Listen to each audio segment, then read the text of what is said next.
Shalom saudaraku, bagaimana kabar Anda dalam proses lockdown kurang lebih 2 minggu sepekan?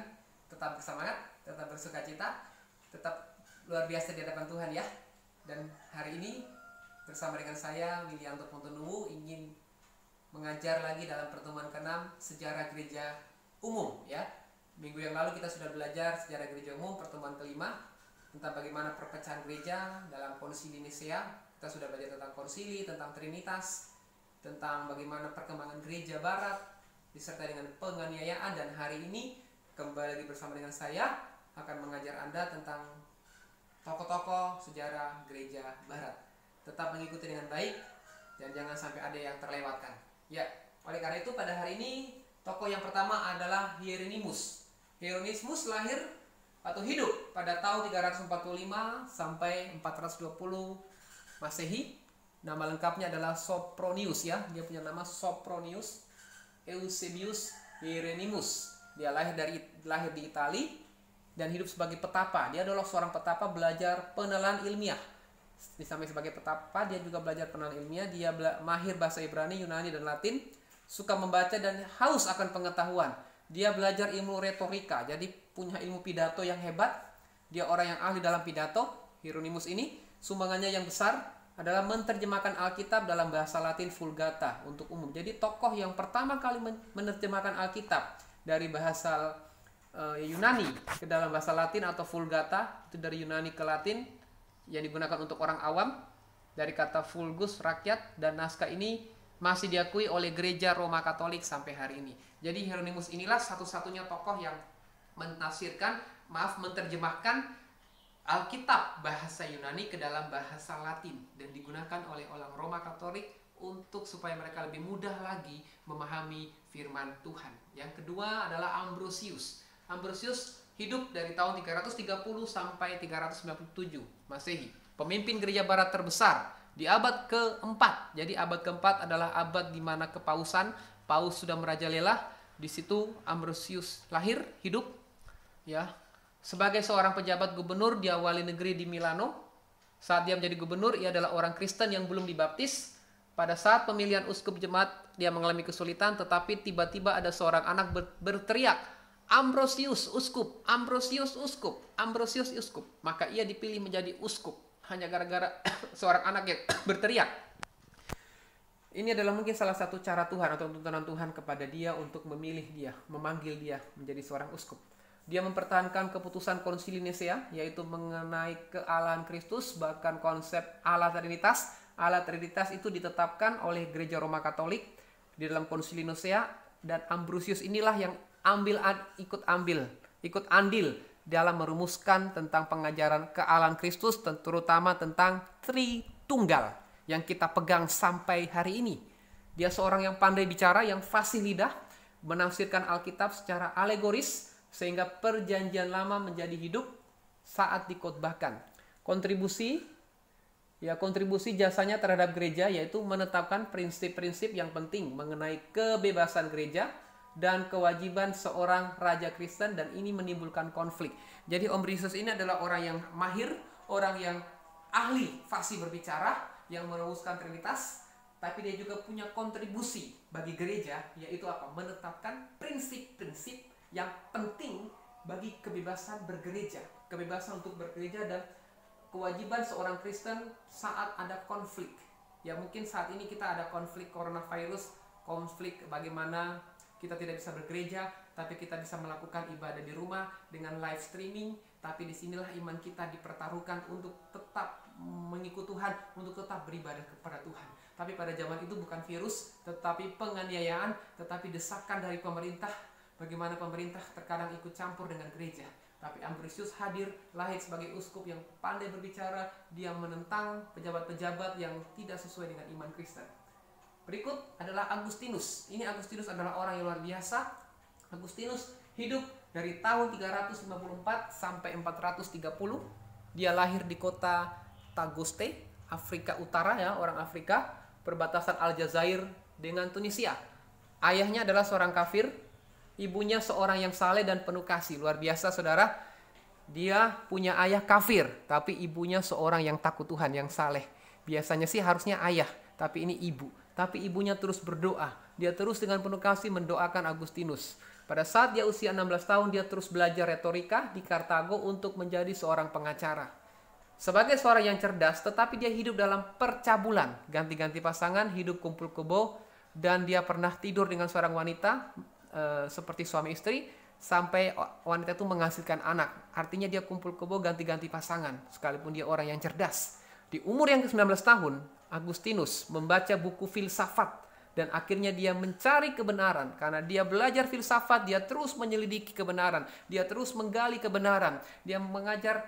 Walaupun dia mencari filsafat, tetapi dia terus menyelidiki yang namanya kebenaran. Sehingga dia menyelidiki yang namanya ajaran Gnostik Persia, yaitu mengajarkan tentang manicheisme. Manicheisme yaitu sinkritisme dengan agama-agama kafir yang sangat asketis dan dualistis, sampai akhirnya dia menjadi bidat. Pendapat uskup ini atau uskup Agustinus, seorang anak yang didoakan dengan banyak air mata, mustahil dia akan binasa. Jadi seorang anak yang didoakan dengan air mata, mustahil dia akan binasa. Agustinus terus didoakan oleh orang tuanya, ibunya terus berdoa siang dan malam, selama bertahun-tahun didoakan, dan akhirnya dia dimenangkan untuk Tuhan. Dia bertobat, dia menjadi seorang uskup. Dan dia meyakini bahwa air mata seorang ibu itu besar kuasanya. Sehingga lewat tokoh Agustinus ini, seorang yang cerdas tetapi hidup dalam dosa, dipakai Tuhan menjadi pemimpin yang besar, pemimpin gereja di abad keempat pada zaman itu, menjadi pemimpin di gereja Katolik sebagai seorang uskup. Akhirnya Agustinus tidak puas dengan mengikuti manicheisme, kemudian dia pergi ke Milano dan diangkat menjadi seorang guru besar, guru retorika. Nah, dia juga membaca buku-buku Neoplatonisme. Ia mendapat jawaban bahwa kejahatan bukan prinsip yang positif dan lepas dari Allah. Ia sadar bahwa ada perbedaan antara Neoplatonisme dengan belajar Injil. Karena Neoplatonisme adalah ajaran filsafat yang mengandalkan rasio, yang bertentangan dengan berita Injil. Agustinus juga mulai sering menghadiri khotbah Ambrosius, ya, yang tadi kita sudah pelajari, dengan kesaksian pertobatan filsuf Neoplatonisme. Ada seorang filsuf Neoplatonisme yang bernama Victorius dan rahib Antonius. Agustinus menemukan secara intelektual bahwa iman Kristen adalah kebenaran sejati. Suatu hari dia pernah bimbang tentang kekristenan. Kemudian dia mendengar seorang anak bersuara. Ada seorang anak bersuara katakan, ambil, bacalah, ambil, bacalah, ambil, bacalah. Kemudian dia membaca surat dalam surat Roma. Surat Roma pasal 13 ayat 14. Yang seperti ini isinya, saya akan bagikan kepada Anda. Roma pasal 13 ayat 13 sampai ayat 14. Saya akan bukakan di sini. Ya. Saudara, tentunya Roma 13 ayat 13 sampai 14 ini yang menguatkan seorang rahib bernama Agustinus ini, sehingga dia menjadi orang yang bertobat, orang percaya, yang radikal, yang takut akan Tuhan. Ya, ini ayatnya. Ya, saya bacakan untuk kita. Ya. Marilah kita hidup dengan sopan seperti pada siang hari. Ya, janganlah dalam pesta pora dan kemabukan, jangan dalam percabulan dan hawa nafsu, jangan dalam perselisihan dan iri hati. Tetapi kenakanlah Tuhan Yesus sebagai perlengkapan senjata terang, dan janganlah merawat tubuhmu untuk memuaskan keinginannya. Ayat ini yang membakar semangat seorang tokoh atau rahib yang bernama Agustinus, dan dia bertobat dan dibaptis oleh seorang uskup yang bernama Ambrosius. Tahun 388 Agustinus kembali ke Afrika. Tahun 391 diminta menjadi seorang presbiter atau imam di Hippo Regius. Nama kota itu sekarang adalah Bone atau Annaba, dan dia menjadi seorang presbiter atau seorang imam sebagai pendeta imam presbiterian di situ sampai dia meninggal pada tahun 430. Saudara, dari sini kita melihat bahwa ajaran teologi barat itu mengajarkan tentang dogma Kristen, bagaimana doktrin-doktrin diletakkan, mulai dari Konsili Nisea, peletakan doktrin Trinitas, lalu perletakan doktrin pertobatan dari zaman bapak-bapak gereja. Mereka menekankan prinsip iman, prinsip pengenalan akan Tuhan untuk hidup benar, hidup kudus, hidup saleh. Artinya mereka punya doktrin konsep bagaimana mereka belajar filsafat, mereka menyelidiki filsafat, tetapi justru mereka ingin tahu kebenaran yang sejati.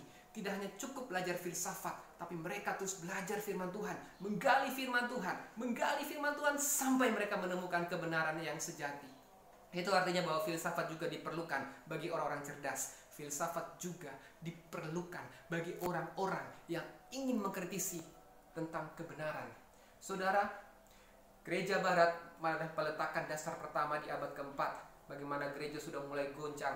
Gereja tidak lagi sesuai dengan ajaran gereja mula-mula, saudaraku. Tetapi disinilah kita belajar tentang bagaimana peletakan konsep-konsep iman Kristen diletakkan. Beda dengan gereja timur. Gereja timur lebih menekankan tentang askese, menekankan tentang hidup bertapa, hidup saling menyendiri, bagaimana hidup mistis, hidup bertemu dengan Tuhan, bagaimana terus berdoa secara kusuk, sehingga muncul yang namanya bidat, sehingga muncul yang namanya roh-roh, ya, lebih percaya kepada dunia roh spiritual yang tidak kelihatan. Tapi gereja barat menekankan tentang akal, tentang rasio, tentang kebenaran. Dan tokoh-tokoh bapak-bapak gereja tadi kita lihat, Agustinus, Ambrosius, Hieronymus, itu salah satu tokoh orang-orang hebat yang dipakai oleh Tuhan. Lalu ada perbantahan Agustinus dengan Donatisme. Seperti apa itu? Donatisme dipelopori oleh seorang uskup yang bernama Donatis. Aliran Donatisme adalah suatu aliran bidat, ya, suatu aliran bidat yang ada di Afrika. Aliran ini muncul pada masa penghambatan gereja yang dilakukan oleh Kaisar Diocletianus, ya. Jadi pandangan Donatisme seperti ini. Gereja yang sejati adalah gereja yang hanya terdapat pelayan yang suci yang tidak berdosa, sehingga gereja Katolik dipandang bukan sebagai gereja sejati. Jadi menurut Donatisme, gereja Katolik bukan sebagai gereja sejati. Pandangan Agustinus, gereja yang kudus bukan karena pelayanannya yang suci, tetapi kekudusan gereja adalah dilakukan oleh firman sakramen. Gereja terdiri dari gandum dan lalang. Disiplin gereja harus ditegakkan sehingga kekudusan dapat terpelihara. Jadi Agustinus membantah ajaran Donatisme yang menekankan bahwa gereja hanya terdapat pelayan-pelayan suci. Jadi intinya pelayannya harus suci, harus kudus. Bukan gerejanya, bukan sakramennya, bukan aturan gerejanya. Tetapi menurut Agustinus, kita perlu meletakkan prinsip-prinsip, punya aturan gereja, punya tata cara gereja, punya SOP dalam gereja. Artinya kita harus punya rule, punya aturan di dalam gereja, supaya kita bisa menekankan yang namanya kedisiplinan, supaya orang yang berdosa harus diberikan disiplin, diberikan sanksi. Sehingga ini menentang ajaran Donatisme. Agustinus dan Donatisme pernah mengadakan perdebatan pada tahun 411 di Kartago. Yang hadir ada 286 orang pengikut Katolik dan 279 itu adalah orang Donatisme. Hasil dari perdebatan, wakil kaisar memutuskan bahwa Agustinus yang benar. Jadi Donatisme kalah, Agustinus benar, dan itu disahkan oleh gereja Katolik atau gereja barat pada zaman itu, menjadi aturan gereja pada umumnya sampai hari ini. Nah, ini perbedaan antara gereja Katolik dengan Donatisme. Seperti apa ini kita lihat di sini perbedaannya. Yang pertama, gereja Katolik, yaitu gereja Katolik itu bersifat universal.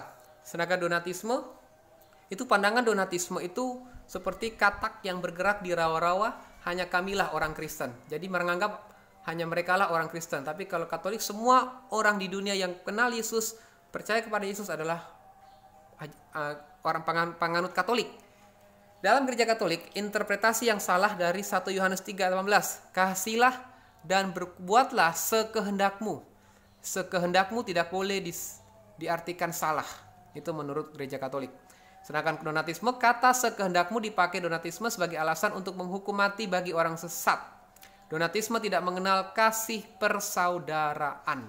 Jadi ada perbedaan yang mencolok antara Katolik dan Donatisme. Kalau Katolik itu universal sifatnya, kalau Donatisme itu bersifat khusus, bersifat privasi. Hanya orang-orang yang hidup kudus, hanya orang-orang yang hidup saleh, yang tidak terlalu terpaku dengan aturan gereja, itu adalah orang yang orang Kristen atau orang rawa-rawa, orang yang tidak terlalu hidup dalam aturan gereja, yang mematikan rohani, mematikan roh katanya.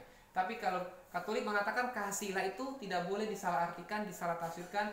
Hidup sekehendakmu itu tidak boleh seolah-olah kita berbuat apa aja.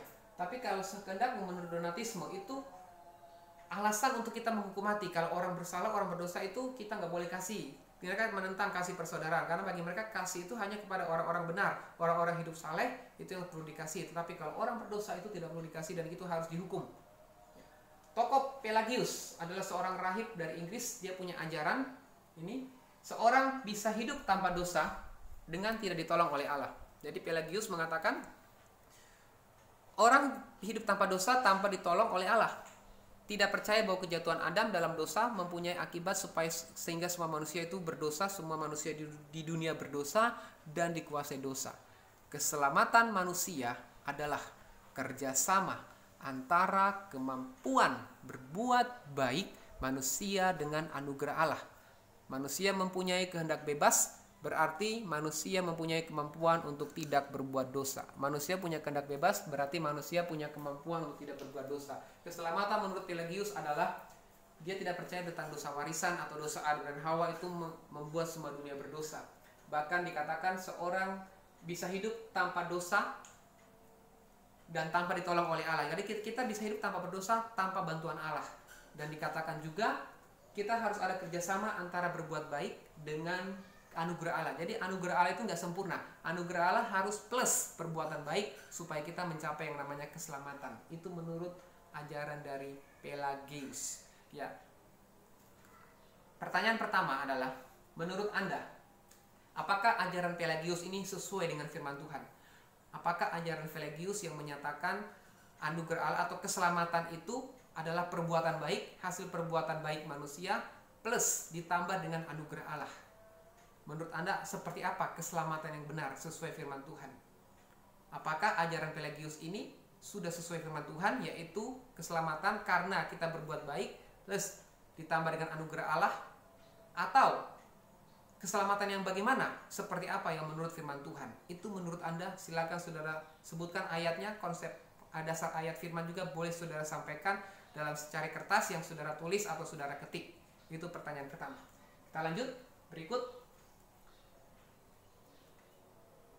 Ya, yang berikutnya adalah pendapat Agustinus. Ya, pendapat Agustinus di sini adalah ya, manusia mempunyai batas-batas kemampuan untuk berbuat baik dan hanya rahmat Allah yang menyelamatkan. Kita punya batas, kita bisa berbuat baik tetapi ada batasannya. Tapi ingat, hanya Allah yang menyelamatkan. Itu menurut Agustinus. Dikatakan dalam bahasa Latinnya ialah de civitate Dei, ya. De civitate Dei atau negara Allah.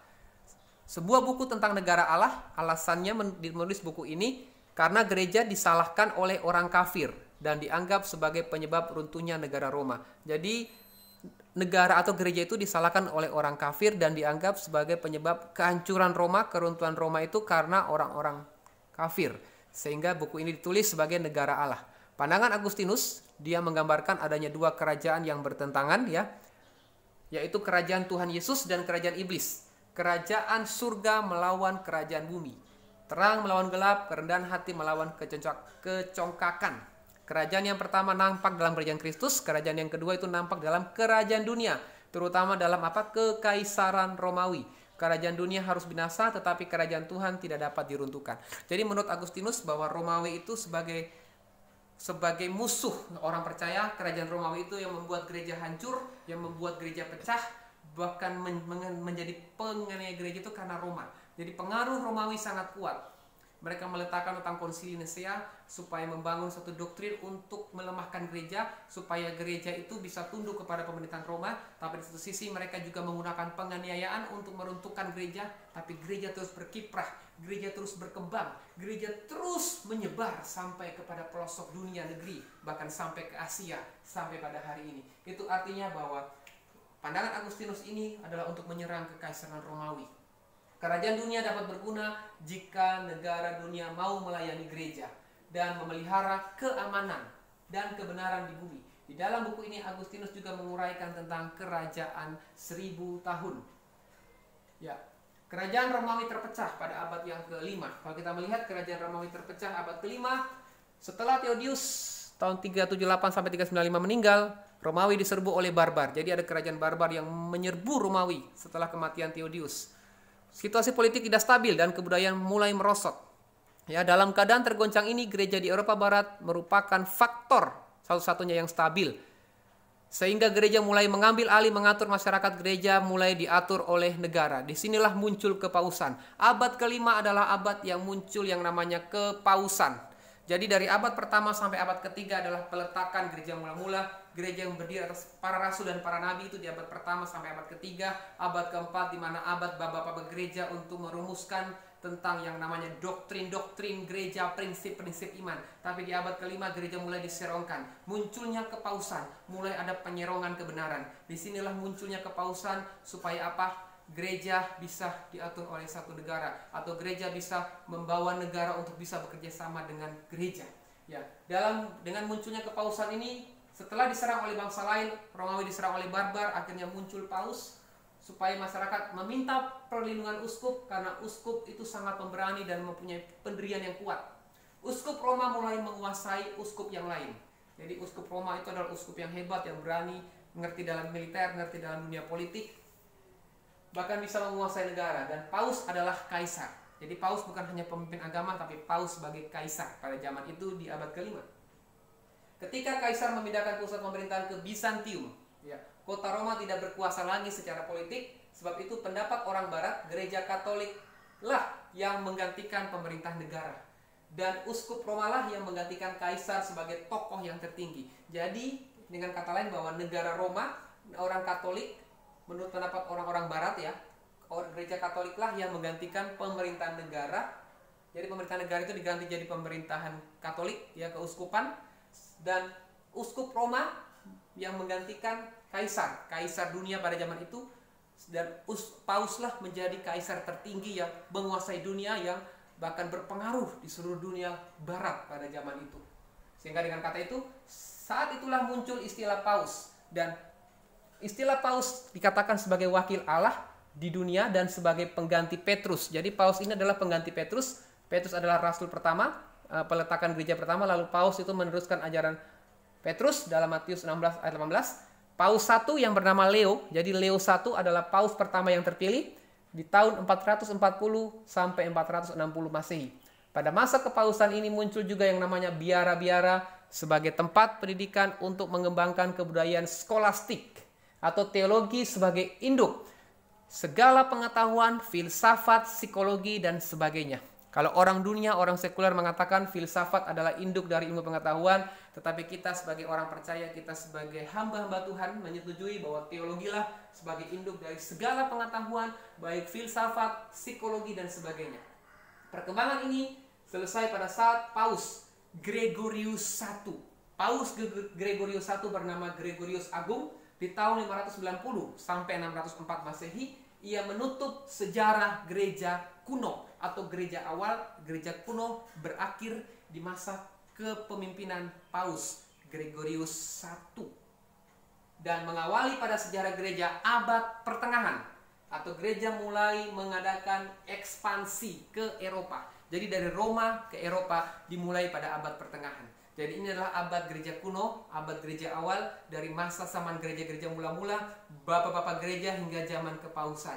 Zaman kepausan abad kelima adalah abad yang begitu mengerikan. Bagaimana di situ Paus memimpin dengan keras. Dia sangat diktator, dia sangat otoriter, bahkan menguasai 1/3 lebih dari dunia. Bahkan 2/3 dari dunia dikuasai oleh Roma. Sehingga Romawi begitu berkembang luar biasa pada zaman itu. Oleh karena itu, pertanyaan yang kedua, menurut Anda, dari zaman kekaisaran Roma sebelum Paus memimpin dengan zaman kepausan, lebih baik yang mana? Lebih baik, gereja lebih berkembang mana? Sebelum dipimpin oleh Paus atau setelah dipimpin oleh kepausan? Menurut Anda, lebih berkembang mana gereja? Gereja yang dipimpin oleh kepausan atau gereja yang pada zaman itu dipimpin oleh uskup yang belum ada Paus, dan situ bagaimana negara dan gereja masih berpisah?